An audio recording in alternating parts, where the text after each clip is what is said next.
আজকের ভিডিওটা স্পেসিফিক্যালি মা বোনেদের জন্য। পিসিওএস বা পিসিওডি এই রোগটার সাথে এখনকার সমাজের মানুষজন ভীষণভাবে পরিচিত। বিশেষ করে মা বোনেদের কাছে এই রোগটা আজকে খুব একটা অজানা বা নতুন কিছু নয়। ওভারিয়ান সিস্টের সমস্যা, তাতে অনিয়মিত মেনসেস, এই জাতীয় সমস্যাগুলোর সাথে মা বোনেরা পরিচিত। কিন্তু খুব রিসেন্টলি এই পিসিওএস এই ডিজিজটার নামটাই পুরো বদলে গেছে। এই পিসিওএস ডিজিজটার নতুন নাম হয়েছে পিএমওএস, অর্থাৎ পলিএন্ডোক্রিন মেটাবলিক ওভারিয়ান সিনড্রোম। ভেঙে ভেঙে বলা যাক তো বেসিক্যালি পলিএন্ডোক্রিন মানে এই পিসিওএস ডিজিজটা, এতে মাল্টিপল এন্ডোক্রিন ডিজিজ ইনভলভ, অর্থাৎ মাল্টিপল এন্ডোক্রিন অর্গান ইনভলভড।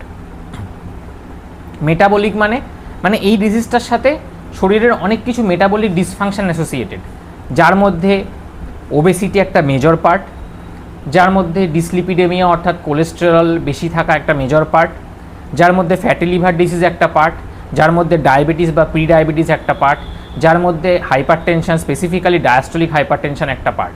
তো এই মেটাবলিক সিনড্রোমের এক বা একাধিক ডিজিজ কিন্তু এই পিসিওএসের সাথে অ্যাসোসিয়েটেড দেখতে পাওয়া যায়। এবং নেক্সট হচ্ছে ওভারিয়ান সিনড্রোম। তো এতদিন আমরা বলে এসেছি যে পিসিওএস পেশেন্টদের ওভারিয়ান ছাড়াও অন্যান্য অর্গান ডিসফাংশনেরও অনেক ডিজিজ থাকে। তো আজকের দিনে দাঁড়িয়ে সেই ডিজিজগুলো অনেক বেশি মান্যতা পেতে চলেছে। তার কারণ এরকম অনেক পেশেন্ট দেখা যায় যাদের আলট্রাসোনোগ্রাফিতে হয়তো ওভারিতে সেরকম সিস্ট নেই, কিন্তু তা সত্ত্বেও তাদের মেন্সের প্রবলেম দেখা যাচ্ছে বা তাদের হরমোনাল লেভেলের ওঠানামা দেখা যাচ্ছে।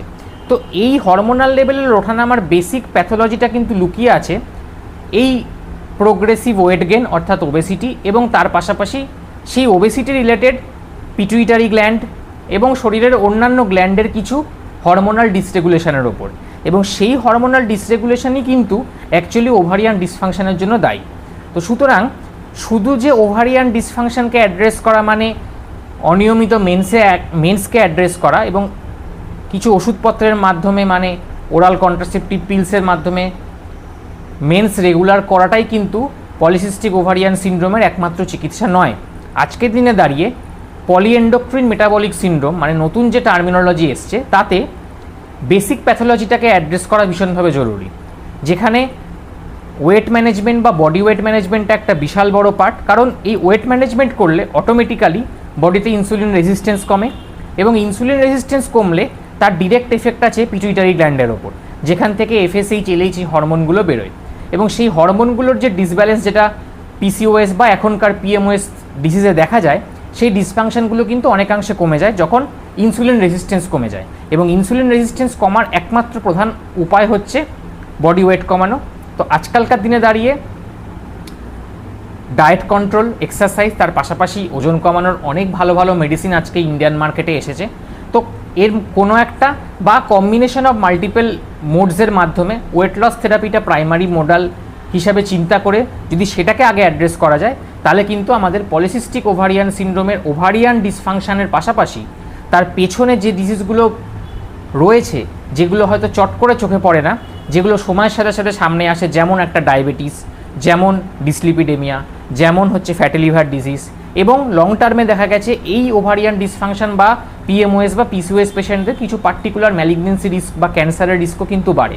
তো এই প্রত্যেকটা ডিজিজকে কিন্তু অ্যাড্রেস করা যায় আলটিমেটলি যদি বডি ওয়েটটাকে কন্ট্রোল করা যায়। তো সেই কারণে পিসিওএসের বর্তমান যে নাম পিএমওএস, সেটা ভীষণভাবে অ্যাপ্রোপ্রিয়েট এবং এই চেঞ্জটা দরকার ছিল জনসাধারণের স্বার্থে। এই ডিজিজটা যে ওভারির বাইরে এর যে একটা ব্রড অ্যাসপেক্ট আছে, অন্যান্য মাল্টিপল অর্গানস যেতে ইনভলভ, সেটা মানুষজনের মা বোনেদের জানাটা বিশেষভাবে জরুরি। তাহলে ওভারির সাথে সাথেই বাকি জিনিসগুলো কন্ট্রোল করলে অটোমেটিক্যালি অনিয়মিত মেন্সের সমস্যাও যেমন মিটবে, তেমন পাশাপাশি আদার কোমরবিডিটিসগুলোও অনেকাংশে প্রিভেন্ট করা সম্ভব হবে।